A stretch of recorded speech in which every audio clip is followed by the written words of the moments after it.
This is episode 57 of Off Script with Trish Glose, intimate interviews and fun conversations with interesting people. In front of my microphone today is Chuck Taylor himself. Hi, Chuck Taylor. Good morning. How are you? Good. I'm going to be here. Scoot this microphone a little closer to you. Right All there is right. good. I met you at the Boys and Girls Club fundraiser a few weeks back. It's the Taste of the Rogue. Yes, where you always do a great job. You came over to me and you just said, hi, I'm Chuck Taylor. Right. And I said, you know what that is, right? That's the shoe. Uh-huh. Chuck Taylor's. I have a pair. I love Chuck Taylor's. But then I said, wait, Taylor, like Taylor sausage. Yes. That's you. Yes. That's, And then I asked, were you the guy responsible for Taylor sausage? And you told me what? no, my grandfather was Your responsible. grandfather. Right.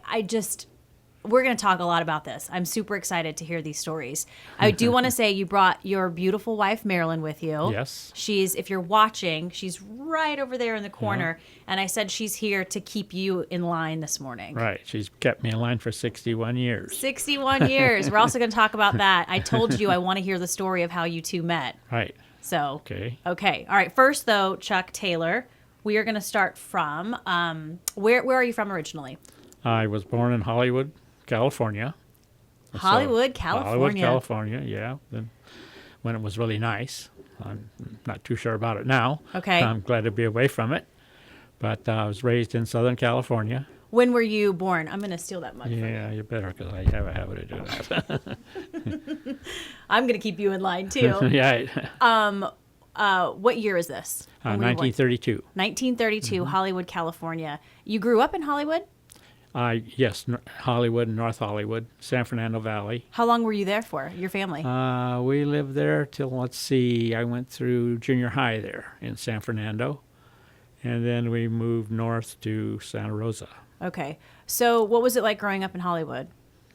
Well, actually, I was born there, but I didn't live in Hollywood, so Okay. I lived in North Hollywood. North Hollywood. Yeah, and I started grammar school there, and then my father bought a small country living type place, 7.5 acres in San Fernando, Okay. where we had horses and cows and all kinds of fruit trees and everything. Farmers. Yeah, it was fun. Okay. And I went to a grammar school there. This was during World War II. In fact, I think I was 9 when World War II in Pearl Harbor came, and I heard about that. We heard about it. I think it was on a Sunday morning on the little ranch, and so I grew up in that era. What do you remember from that? Like that Sunday, what do you remember?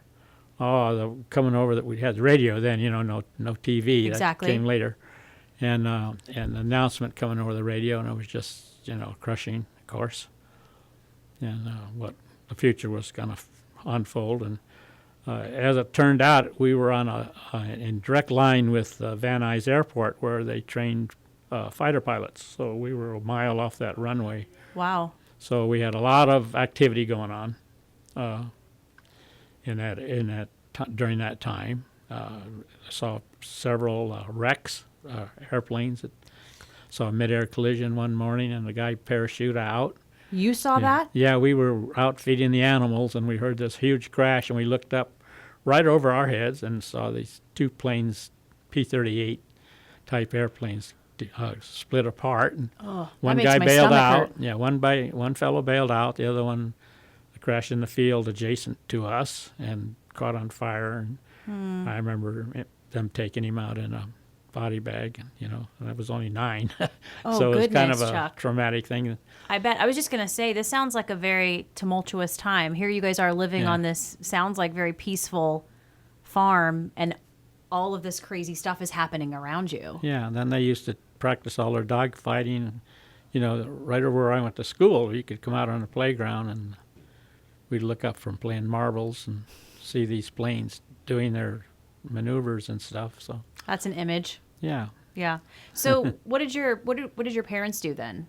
My dad was one of the originators in the farmers market in Hollywood, and that's a big open air, famous market. Real very high quality stuff. But he went in there, I guess it was maybe before 1932, right in that era. And he was there 19 years. So we had a sausage place in there, and Okay. my dad. That's where my dad started. So, was your grandpa alive when you were a kid? Yes. Okay. So you remember him. Right. What was his name? Charles. Charles. Yeah. What was your and my dad's dad's name was Charles. And so, did they go by Charles or Chuck? Yeah, I don't remember Chuck. I think Okay. they were probably Charles. You were always Chuck. No, I have a nickname. My sister couldn't say Charles, so she said she came out Cardi somehow. Okay, that's adorable. So to my family, I'm known as Cardi. Nobody else knows me. Now That's they the do. cutest now thing. they do. But That's the cutest thing ever. So my husband is Charles, but he goes by Chuck. His dad is a Charles. Yeah. So, well, I go by Chuck or Chaz or ooh, I like or Chaz. whatever, or just. What about Chucky? Nah, I'm not too good on that one. No, thank you. That doesn't fit.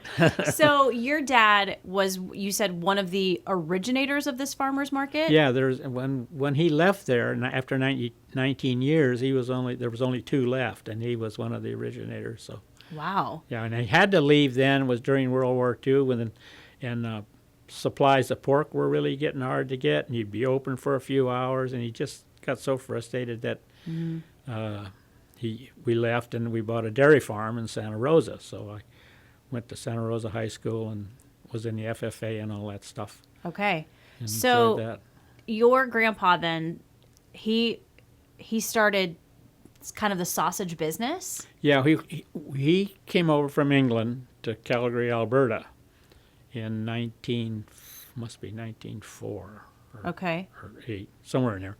Anyway, and my dad was 4 years old at that time, but they came to Calgary, and with a bag of seasoning, the spices, and all that stuff, and they're from grandfather's really pretty well off in England, but my grandmother they wanted to go to Canada, so they did, and he bought a market there, and that's where he started making sausage, and it was just the fresh sausage is all we made in the beginning, and in this market.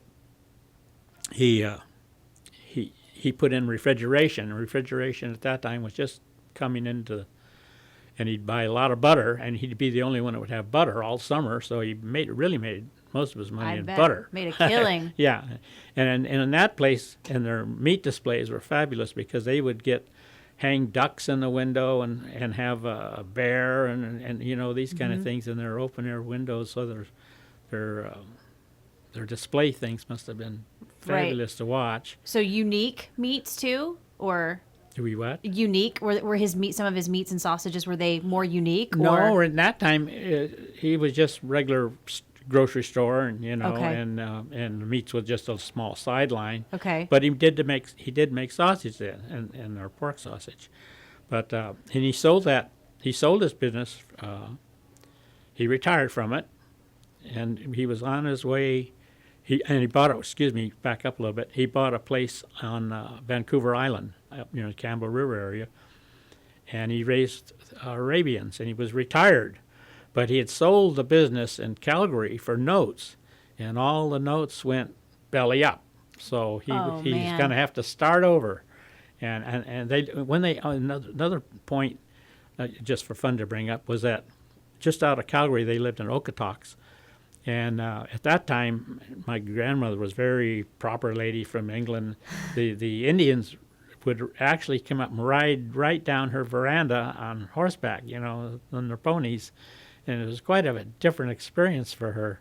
I bet. And also, they had this one mountain that had all this black stuff oozed out of it. And it was oil, but they never did keep the rights or any of that.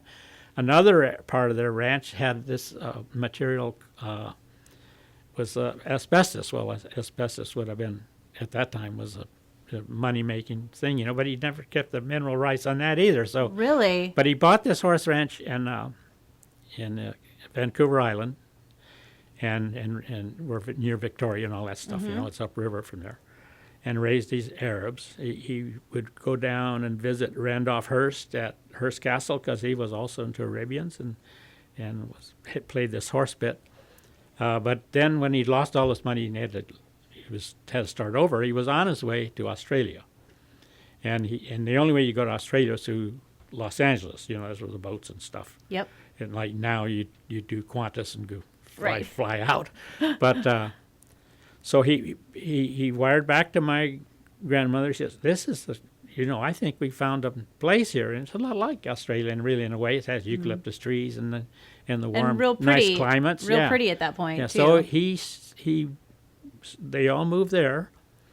My dad would had to be, how old was he then? I can't remember. But anyway, so he bought another market, started another market, sausage all over again. Your grandpa did. Yeah, my Okay, grandfather so started kinda over again. Started over. Okay. Yeah. And then my dad, of course, came along, and he first went out on his own and started a sausage place in San Francisco in the Crystal Palace Market on Market Street. Awesome. So, and he was there only just a little over a year because one of his butchers was smoking a cigarette, left it on the butcher block, and it dropped into the papers and things that burned him out. So he returns to Santa Monica. Did it burn the whole shop?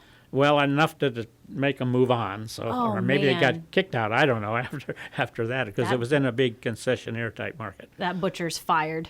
Yeah. So, but Dad went back down with my grandfather for a bit, and then that's when he came on board and did the farmers market In Hollywood? Yeah, in Hollywood. Okay. So Has it always been Taylor's Sausage? Is that the name Yes. of it? Yeah, Okay. that's- Wow. yeah, that's that's- a lot of history there. yeah, that's kind of fun. It's way fun. I think it's Yeah. super fun. So you're growing up, you said you go to high school in Santa Rosa. Yeah, I went to, then after about 4 years or maybe 3 years there, my dad decided to go back into the sausage business because the war is over, things are settling down. So Okay. we returned to, well, actually we went back to San Francisco. He opened up in the Crystal Palace Market again. Okay. And then later on he went back to Southern California. But in the meantime,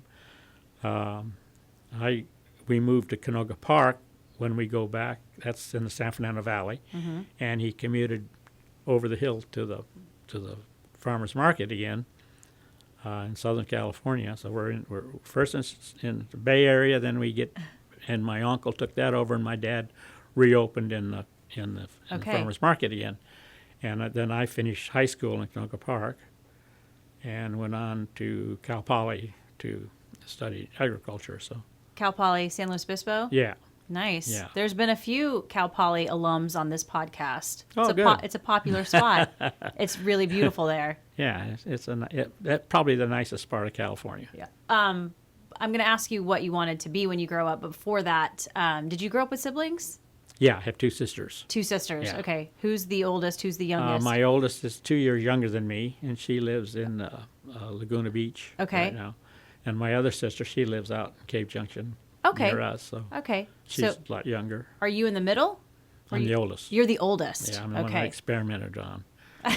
First child gets all experiments. They don't he? experimented on you And spoiled, probably. to make sure you were the test subject. Yeah, you're the one they drop all the time and everything. We made all the mistakes with the first one. Yeah, we won't do right, that with right. the other two. Yeah, I think love they it. got better treatment now. Not too bad. So you studied agriculture. What did you want to do? Yeah, well, I actually really wanted to go into the dairy business because I raised Mm-hmm. purebred cattle when we had the dairy in Santa Rosa and showed at the shows and you really liked wanted that. to do that. And Okay. I'm glad I didn't do it now because it's 7 days a week and you have to be in those days. A person could make a pretty good living with a small herd. You could raise purebreds and have a good time at it. But nowadays it's just so huge and Yeah, it's a things lot of have work. changed. Yeah, and so I'm glad I did do that. But I did get a degree in dairy science and with a minor in biology on the biological sciences. So Okay, smarty pants. So Yeah. you graduate college, Right. and then what? well, I went to Cal Poly for 2 years, and then the Korean conflict came along. Oh, And I had a good roommate that was a lieutenant commander out of World War II. Because when I started Cal Poly, all the veterans are coming back from World War II. Mm-hmm. So it really made a tough scholastic to get along with those guys because they were there for a reason. They Right. weren't partying and were you partying? well, Come on. No, not really. Fess up. I was in a pretty tough bunch of guys, so. I bet. they had a good discipline, so it was good for me in those 2 years. I bet. But this fellow was called right away when the Korean thing, and we lost him. So, and then for some reason, I decided to enlist during the Korean conflict. I guess I wanted to serve, so. Mm-hmm. And I spent 4 years in the Air Force as a weatherman. I get a kick out of your guys. I listen to, Milt all the time. Yeah. So you were forecasting? No, I didn't forecast. I was an observer. Okay. But we did plot charts and Okay. weather balloons, and we did all that stuff. For the pilots? Yeah. Okay. Right, and working control tower. So Where were you based? I actually signed up to go to Alaska. I wanted to go to Alaska. Well, the smartest thing you can do is sign up for the place you don't want to go, because the Air Force is going to give you something different. So they sent me to Germany. I did spend my first assignment was at Oxnard, California. That's where I met Marilyn. And then I was shipped, but there was just a short time. Then I spent 3 years in Germany, in southern Germany. So Okay. All right, let's back up. Oxnard, California. You Right. met Marilyn. Yeah. Where'd you guys meet? What year was this? This was in 1950. So what the heck would that be? 53. 1953. Yeah, 53. We're getting Right. confirmation from Right. Marilyn. 53. Yeah, Okay. 53. My folks lived right across the street from her, and my sister and her sister were in school together, so they set this all up. So Your sister. yes, Okay. yeah. So I come home, and it was in the weather. Doing the weather thing was pretty good. We worked 3 days on, and we'd have 3 days off. Oh, that is So good. we'd come in a graveyard, and then we work a swing shift and a day shift. We'd go home, or summer arrangement like that. Mm-hmm. But it was 3 days on. So I'd go home, because Oxnard was just she lived in West. We lived in West LA then, Right. and so I'd just go home, and then one day during the Christmas thing, they said, "Well, there's something going across the street," so I went over and they introduced me, and that was it. She was this gorgeous blonde, and and she had this. She's from North Dakota, so she's got this North Dakota accent, And you liked that. I like that. Yeah, Mm-hmm. That was it.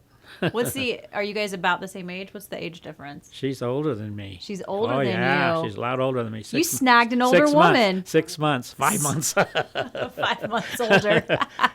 Yeah. So I married this older woman, So, I mean, did you just see her and you were like, yeah, that's it? Yeah, well, I guess so. How old were you guys when you met? We were 25. Okay. Okay. Yeah. That's a good age. Yeah, That's it a was. good age. Yeah, I recommend it. You recommend it? Yeah, wait till you're 25, kids. Yes. Yes. Or a little bit please. later. Or even later. I That's think right. I got Yeah. married at 29. Yeah. Engaged. We didn't get married. We commuted. We corresponded when I went to Germany. Okay. It was just letters, You didn't even phone then. Right. Because if you did, I'd have to stay in a long line at a base phone, and then everybody's behind you. And hurry up. So it was all letters, The whole Letters. Yeah, we just wrote back and forth for 3 years. Oh my gosh, that's the most romantic thing ever. What were these letters? Were they just, here's what's happening in really my life? mushy, Really mushy? No. Were they? A little Sort bit of. about Marilyn says sort of. A little, because I was going on leaves and going to Paris and all these. So I'd write about those places. And Yeah. And obviously you guys Sure. missed each other. You wanted to be. That's right. Yeah. Do you So we still kept have it any of alive. these letters? I think Marilyn still has them, don't you? My heart is all aflutter. Oh, I love really? it. I love it. So that's what happened there. So. Okay. And then when did you guys get married then? So then when I came back from overseas, that was in 57 when I got out. I returned to Cal Poly for my final 2 years, and we got married shortly right after that, end of that summer. Okay. And Awesome. she taught school. She was teaching school, Redondo Beach, and then we lived in Morro Bay. That's 12 miles out of San Luis Obispo. We lived right on the ocean. We were real up high. We could see the ocean. And Oh man. we lived at a little, kind of like a single wide, not quite that big, little house. It wasn't a mobile, but it was similar to that, real small. The kitchen, two of us couldn't get in the kitchen and turn around. And we had tough rent. It was $50 a month. Woo! And that guy took care of the water and the garbage. And And it was an older couple, and this was on the side here. And we were way up on the hill there by the golf course, so we could look down on all the ocean, Morro Rock, and then Sounds terrible. yeah, she taught school there, and God, $50 a month for yeah, rent. Yeah, it was tough. We had more money than I think we ever had because Uh-huh. I was getting the GI Bill and she was teaching. And You guys were living in the lap of luxury. Every Friday night, we'd take a break from the studies and the work and go to the movie in San Luis Obispo, out to dinner. Man, that's the life. Then our firstborn was conceived. He's Charles too, but he goes by Scott. Okay. Yeah, we probably should have named him Scott because his middle name's. But he goes by so he goes by Scott. But we walked the beach like the doctors told us to do, and exercise, and it was great. Living the dream. It was a nice place to live. All this time, is your dad still doing Yeah, sausage? Meanwhile, my dad sells out of Southern California, and he opens a place. He's back in San Francisco at the Crystal Palace Market, and then he goes to he opens a place in Oakland. He has a partner there. So this partner, I'm graduating. I'm getting ready to graduate. Okay. And the partner is going blind and really losing his health bad. So my dad has the Oakland store going, and then he opens another one in Hayward. So he's pretty busy with the Hayward store. So he asked me, graduating, just come in here for the summer. And, would you do that for the summer? So Help him out in the shop, in the market. right. Okay. So we said, okay, so there we go. I'd grown up in the sausage business, washing pans, cleaning grease traps, all the good jobs. Yeah. So as a kid, so I knew a little bit about it. So we started off, and then the fella had really let the place run down, the Oakland store. In fact, the first day that I went in there, our total income was at the take was $32. So it was, and it was in a large supermarket, all concessionaires, right downtown Oakland. Okay. Very busy place. So my mom would come in and we'd demo. She would, on the weekends, she'd set up the little fry pan and would give samples, and we were making bulk sausage and stuff. And my dad was making some smoked sausage then too. We had little smokers in there and stuff. And the way it just built up. Pretty soon we were there for 10 years. Wow. And this little, it's a rented area in the supermarket, very small. We had two little smokehouses that you'd reach into, you could fill them up by hand and smoke stuff. And we were under California State Meat Inspection because we were making smoked products, and you had to have them temperaturized and all that stuff. So, and then they said, you're not going to be able to operate here any longer. Who said that? The health, Okay. the new rules were coming down. This was 1970 Okay. or 69, or a little before that anyway. But it's going to take effect in 1970. So here we go. And they said, well, tile a wall and do this. And we did little things and said, maybe you can do it. And this was during, there was a lot of social stuff going on then. We were in a black community, so we went through a 40-day boycott of Black Panthers. They put people on the doors and all that stuff. And we'd have to cross picket lines and stuff. You'd have to cross picket lines and stuff to get into our business, and that's and stressful. that'd kill us. And at this time, so we thought, well, let's do some planning. So we bought a piece of property in Union City, which is right off that bridge that goes across, So this is right in a star, right in the middle. And we thought we'd develop something there. So we hired a black architect, did all our designing for us, and we had good plans. And then we went to the city fathers there we told them what we wanted to do, and then they said, well, you're going to have to go 12 feet out in the street, 4 feet down. Okay. All these different adjustments. All the stuff you're going to have to do for the city, landscaping, and wow. So we said, we're never going to reach that. So after 10 years, and we'd been paying on my dad's partner, paying that all off. We had it finally all paid off. Now we have 4 kids. So there was time for other At things. this point, you have 4 kids. Yeah. Okay. Yeah, and all little.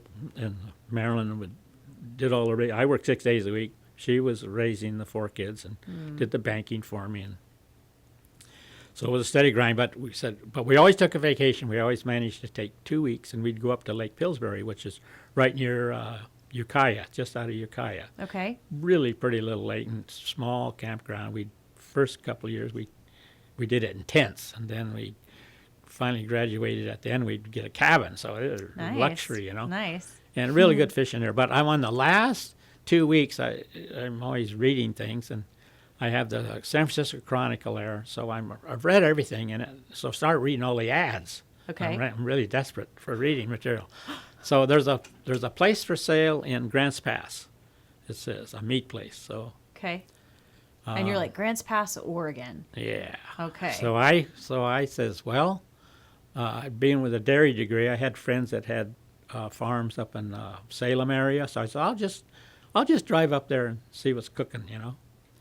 And we had time on vacation time left, so I drove up, took Marilyn home, all the kids, drove up by myself, and I just see this place in Grants Pass, and it was an old meat place out by custom place out by the golf course, and it was just not quite.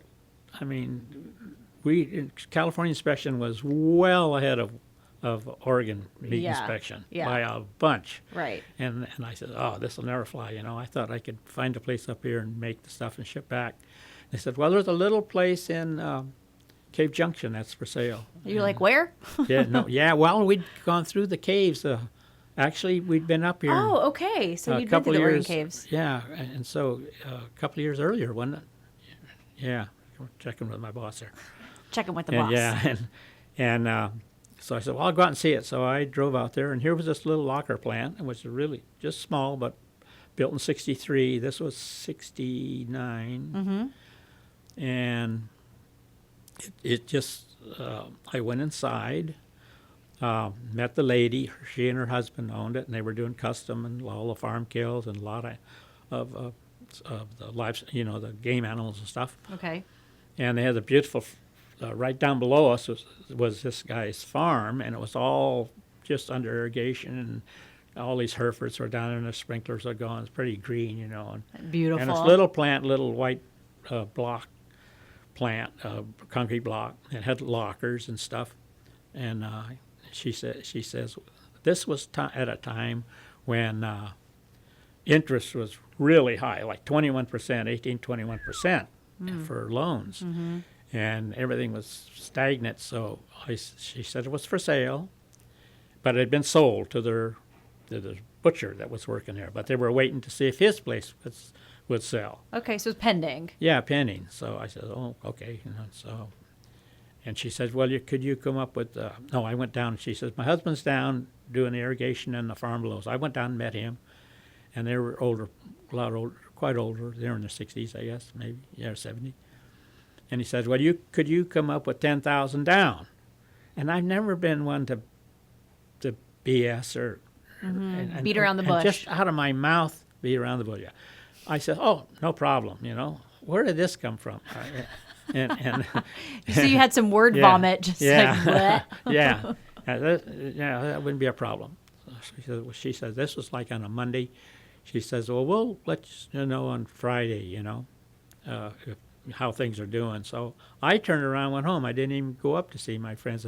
Marilyn's, she comes home, and I'm already home. Nobody in the house. She's over visiting the lady across the street. They all had kids talking with their kids and stuff, you know. And she says, what are you doing home? And I says, well, I think we got this place in Oregon, Cave Junction, you know.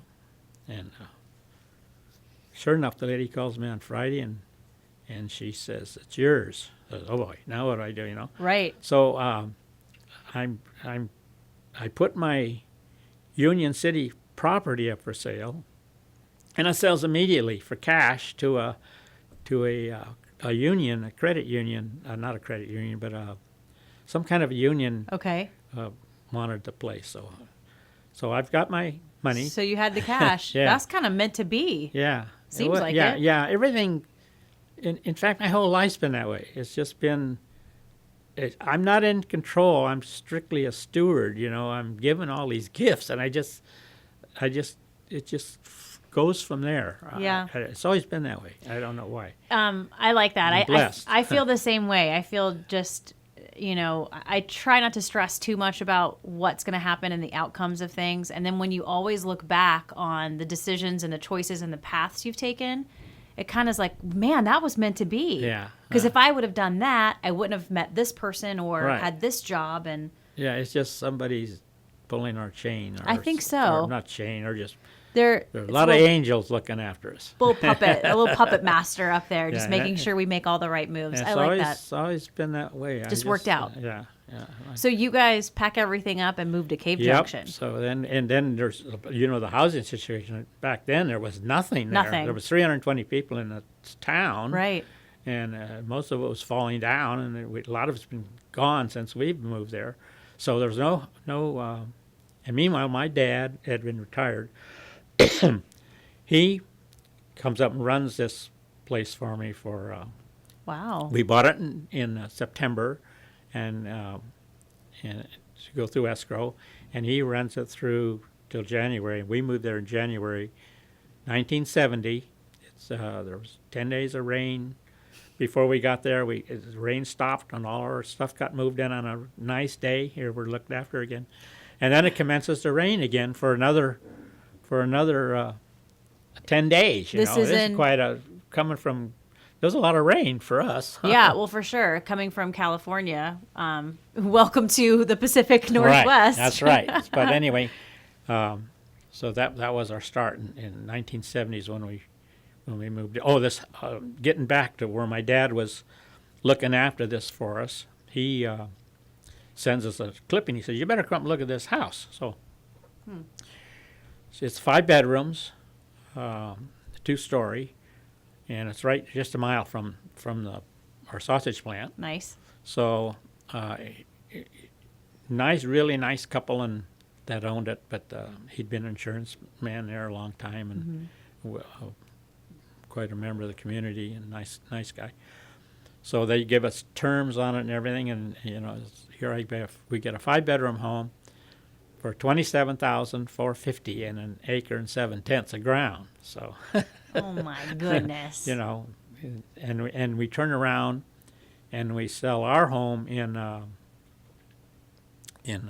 we lived in Hayward when we were working in Oakland, and we get the same amount of money. So it's just straight across. Dang. Excuse me. You're fine. That's good stuff right there. So then we move up, and Marilyn said Cave Junction. She wasn't too keen on it because she's strictly Southern California person, and she says, "Where is that?" And I said, "Well, we went through there, a couple of years ago."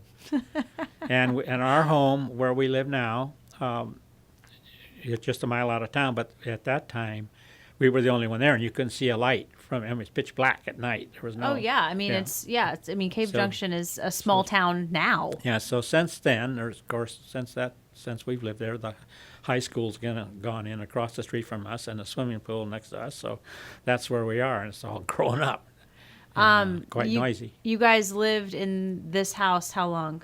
We've lived there since 1970. You're still living in this house? Yeah, we've added on a big family room, and we put in a swimming pool, and nice. We worked all the time, so a lot of people go on trips and things. They'll say, "Well, let's put in a swimming pool." So we did that in '83. So all the kids went to school there, and they were all home. We knew where they were, and wow. the grandkids and the great-grandkids are using it now. Yeah. Yesterday, my little great-granddaughters went in the water. So nice. Yeah. Great-granddaughters. So we get to see them. Yeah, 2 of them. They're okay, that's adorable. Spitfires. Spitfires, I'm sure. Yeah. So you have this shop in Cave Junction, and do you see anything change as the success of Taylor Sausage grows? Yeah. Now we make this move into Cave Junction, take this little locker plant, and I'm gonna make the product there and ship it back to Oakland. I can do this. Okay. But to do that, then you have to go USDA to ship across state lines. Exactly. So we get at this time there was a lot of small meat plants like like ours that were having trouble adjusting to these new rules. That there was, nothing was grandfathered, and why they don't grandfather more things instead of just making them automatic, beyond me. But anyway, so at that time the SBA, Small Business Administration, had some small loans available for. So we took a small loan. I never do that again because the paperwork is just a killer, you know. Yeah, no thanks. Yeah, and all the stuff that goes with it. But so we get a small loan to put up a sausage room, and at this time that we almost went under. We were really financially stretched and driving back and taking deliveries to Oakland. And Okay. I hired a good friend of ours that we were church members in Oakland. He came up to see me. He went fishing on the Rogue or on the Illinois and comes out with this big silver, this beautiful fish. So he's moving up there. So he comes to work for me. And just as a side note, they are the people that own the Wild River Pizza and Brewing Company. Oh, Yeah, okay. But he worked for him for a year, and he could see that we were really struggling. So he and his wife, they do a whole bunch of things in Grand Traverse. They have a little sandwich shop, and they're a really great couple. They just work together so well. He's gone now, of course. Passed away a few years ago. Oh. But we're almost to lose it financially. Marilyn goes back to teaching school. So we use the coin, the word, she saved our bacon. So Marilyn saved your bacon. she saved our bacon. So Okay. she kept us going with her salary, and we started growing from there. One of our first clients was Abby's Pizza Inn. So Abby's, we started selling to them our Linguiça product, and in turn, some of their management people had opened their own places. Pretty soon, they're buying products from us, and So it just little by grew. little. Yeah, we never had a salesman on the road. We've never gone out. We've never had time to go out on the road. Right. People have come to us just by reputation, and it just grew from there. And so we started off. There was two of us or three of us, and working in the 1970s, and now we're running 165 employees now. So it's grown. Wow. It's grown a lot. Who's in control? Who's managing? Now the two boys run it. The one son, Terry, he runs the You're fine. country store, and I mean the plant, and Okay. then Scott runs the store. So Okay.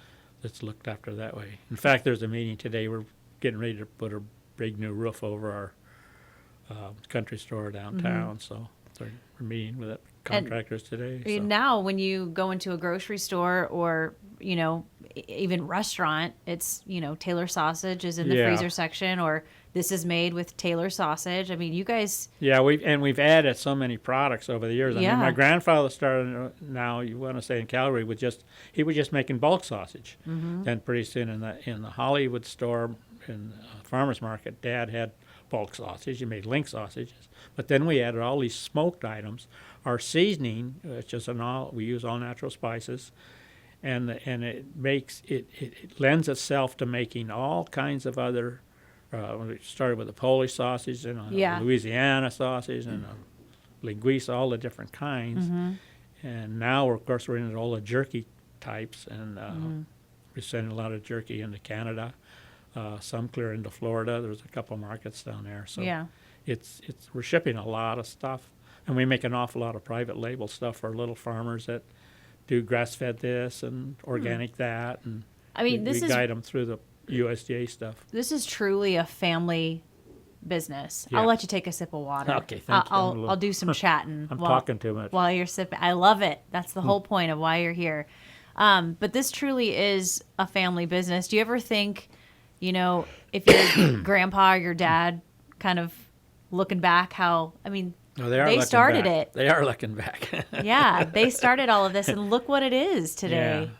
Unfortunately, we don't have any grandkids that want to go into it, or no grandsons. No grandsons, or none of them want to do that. So. Do you worry about the future of Taylor sausage? Well, it does. I have concerns, yes. And then the regulatory processes are tough, and Yeah.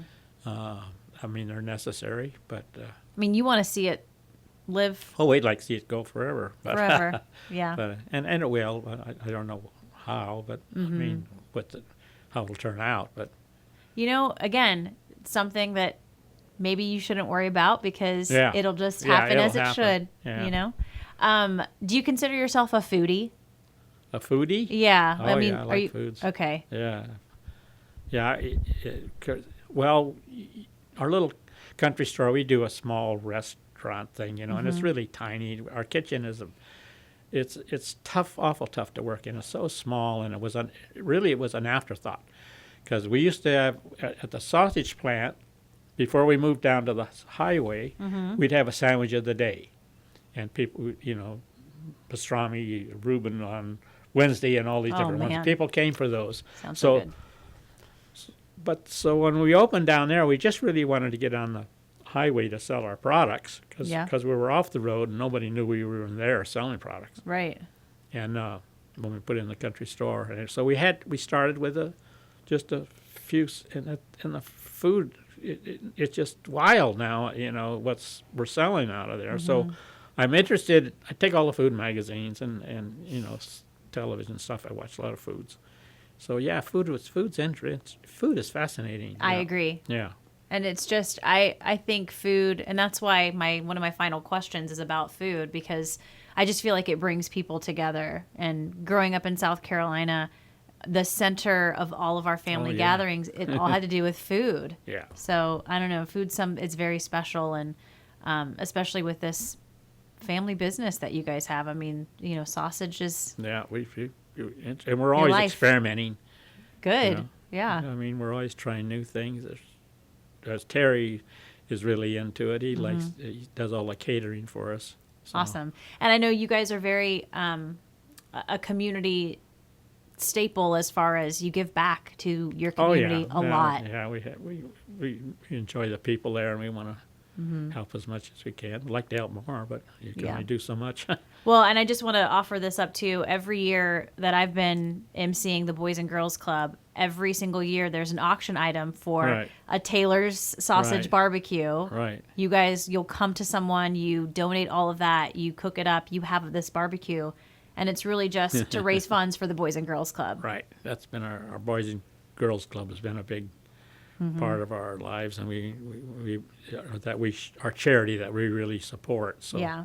Well, can't do them all, and I mean we get all kinds of calls. I'm sure. I'm sure you do. But that one we lean heavy on. So Yeah. it's Well, worked. they're a huge organization in the community of Grants Pass. They really do make a difference They do. in that community. And So- our community too. We've got a small group out there that struggles. That's right. Yeah, you're right.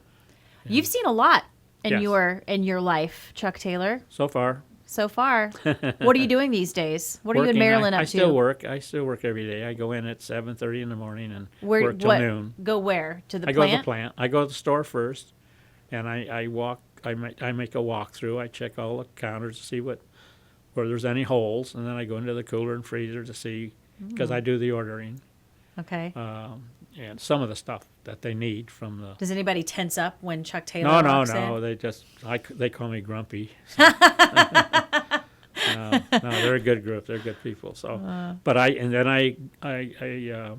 go down to the plant and I do the deposits and I do the ordering. So Wow. So you're Yeah. still working. How many days a Yeah. week? 6 You're not working every 6 days a morning. week. Yeah, I work 6 mornings.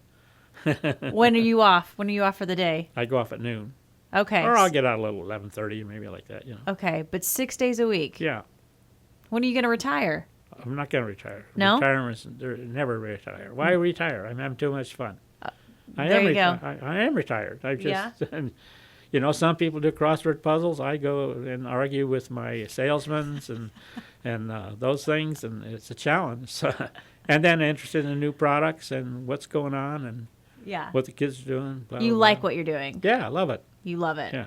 That's probably why Taylor Sausage is so successful. No, well, I got good. Yeah. There's so many good people there. That's why it's Right. successful. And is there the sausage that your grandpa was making initially, that's still being made? Oh yeah. Okay. Yeah. Okay. Because I know I've seen it in. But I think probably linguiça really is our big product. I've had it. It's that goes delicious. into all the pizza parlors and toppings. Thank goodness. Yeah. Thank you, pizza places, for ordering Taylor sausage. Yeah, it's fun. All right, Chuck Taylor, we're going to wrap up a little bit. Okay. Thank you so much for being here. Well, thank you for the privilege. You've seen, growing up in Southern California and then being in Oakland during some of these tumultuous times, like you mentioned, the Black Panthers and World War II. I mean, you've seen a lot of tension. Yep, still seeing it. Yeah, we are. We really are. What bothers me now is the loss of civility in the country and the whole world, where did it go? Yeah, I agree. Do you think, what do you mean by that specifically? Just we're not civil to each other anymore? No, not like that used to be. Yeah. You see it, but it's just not, people run you off the road and it seems like everything else, so I don't know. Yeah. Well, I would vote for more acts of kindness. Yes. I think we'd all be definitely. better off with that. Yeah, life's too short to be mean and hateful. Right. Yeah. And grumpy. And grumpy. Well, I'm not really that grumpy. I'm just kidding. No, but that's the title. When I phone in for an order for lunch or something, they say, "Who's calling?" Grumpy, because sometimes they don't recognize my voice. So. I love it.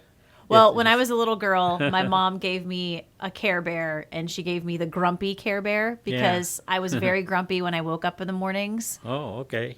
For my entire childhood. So I was a little bit of a grumpy bear as a little kid. Not anymore. I wake up with a smile on my face now. Yes, you do. You're always smiley. Very smilely. All right, Chuck Taylor, wrapping up now to the final three. The best advice you've ever been given? I think my dad gave me probably, I'm a strong person on the Bible, so you can't, that advice is, it's all there for us if we just look at it, and go to it. But my dad, in the human side, I was always really little in high school. I was one of the smallest ones in the class and had to lead the class in, and being a little short at graduation. I remember being led in with a little short Portuguese girl, and I let them in, we were little. But I went to 3 different high schools, so it would take me a while to get back with the class. But so I'm in with all these football guys and popular that way. And so they want me to be the manager. So it's kind of low on the pole, run the water out there and all this stuff. Okay. So I was going to quit. I'm not going to be a manager. And my dad says, you sign up for something, you follow through with it until you get it done. And it was fun after and he was right, because after a while it kind of, I could throw the football further than the little quarterback, but I was so darn little that I got killed. Yeah. But anyway, so that's probably, and he would make me stick to things like that. When you say you're going to do something, you do it and finish it. Did that follow you through? Even if you don't like it. Right. Did even that follow doing a podcast, you might not want to do this podcast. But I told you I do it, so here I am. That's right. You did. But so it sounds like that follow through for the rest of your life, though. You sign up for something, you do it. Yeah. So that's probably the best. But I still go back to the good book and you just follow. You do the golden rule. You just and everything else will come to you. You just be nice. Yeah. Treat people like you want to be treated. Like you want to be treated. Yeah. Why don't they do that? I don't know, Chuck. Yeah. I don't know. Okay, well, let's preach, honey, preach. Okay, if you ever left this place, Southern Oregon, what would bring you back here? What would you miss the most from this place? What I would miss the most would be after a good rain. I'd come out especially in the evenings, and you come out and that fragrance, that air, that is so. This last summer, it was. You know how our air was, and I do. And then we was so dry for so long. And I just kept, when's it gonna start raining? Where's the rain? And we had a great winter. We had a lot of rain this year, and back to where we were supposed to be. So I would miss that fragrance, that smell is in the cold and that's a good answer. I miss the most. Yeah, when it just absolutely dumps. Yep. And then the clouds break and the sun comes out just a tiny little bit. That smell. That air, fields around you. It's just fresh. In the woods, it's just a real fresh smell. Very fresh. I miss that. Yes. I would too. That's a good answer. I don't think anyone said that. That's a good answer. Good. Okay, final meal, final drink. What would that look like? Oh, gosh, I like all the wines. A We always man have a after glass my of own wine. heart. Nice. But, well, my Tanqueray and Schweppes tonic, I think, with the lime, twist the lime. Of course, you got to have the lime with that. Oh, yeah. Of course. Not so much in the wintertime, but Yeah. Well, citrus is, that's when it's in season, is in the winter. So you need to Yeah. drink that Oh, gin and we do tonic that in too, the but we winter. have- Okay. No, we have our grapefruit then. Yum. Okay, so probably a gin and tonic with lime, maybe some Yeah. wine. And what would Yeah. food look like? When I was taking a meat science class at Cal Poly, the instructor says, when you take your girlfriend out, he says, you buy her a filet mignon because it's tender and she can cut, but get yourself a ribeye because a ribeye is where all the flavor is. So I'd have to have a good ribeye steak. And A baked good potato, marbled baked potato with loaded, right? Loaded with butter and chives. And yeah, that would be good. That sounds delicious. That's a great answer. Getting hungry now. It's I know. lunchtime, It's getting lunchtime on us. And a trick question: how long have you and Marilyn been married? 61 years. 61 years. Yeah. When? What's the month? August. August. Yeah, 3rd. Well, I'm just going to go ahead and say happy anniversary Thank you. early. It'll be 62 this August? Yeah. Okay. Right. And you guys sound like you're having a blast together. Yep. Geez, we've been at a good time. Good friends. Yep. Best friends. Go I to love church it. every Sunday morning. Well, thank Keep you for the faith. Thank you for being part of this community. We are lucky to have you. And if you're listening out there and you haven't tried Taylor sausage, get out from underneath your rock and go to a grocery store and get some Taylor sausage. Oh, definitely. Keeps the lights on. Thank you. Yeah, keep the lights on. Please, for Grumpy over here. Yeah. If you're listening to this podcast on iTunes and you like it, please subscribe, rate, and review. It helps other people find us. We're also on Google Play. And you can check out the video portion of this podcast at ktvl.com. Just click on features and then off script. Once again, my new friend, Chuck Taylor, thank you so much. You and Marilyn coming in this morning. I appreciate it.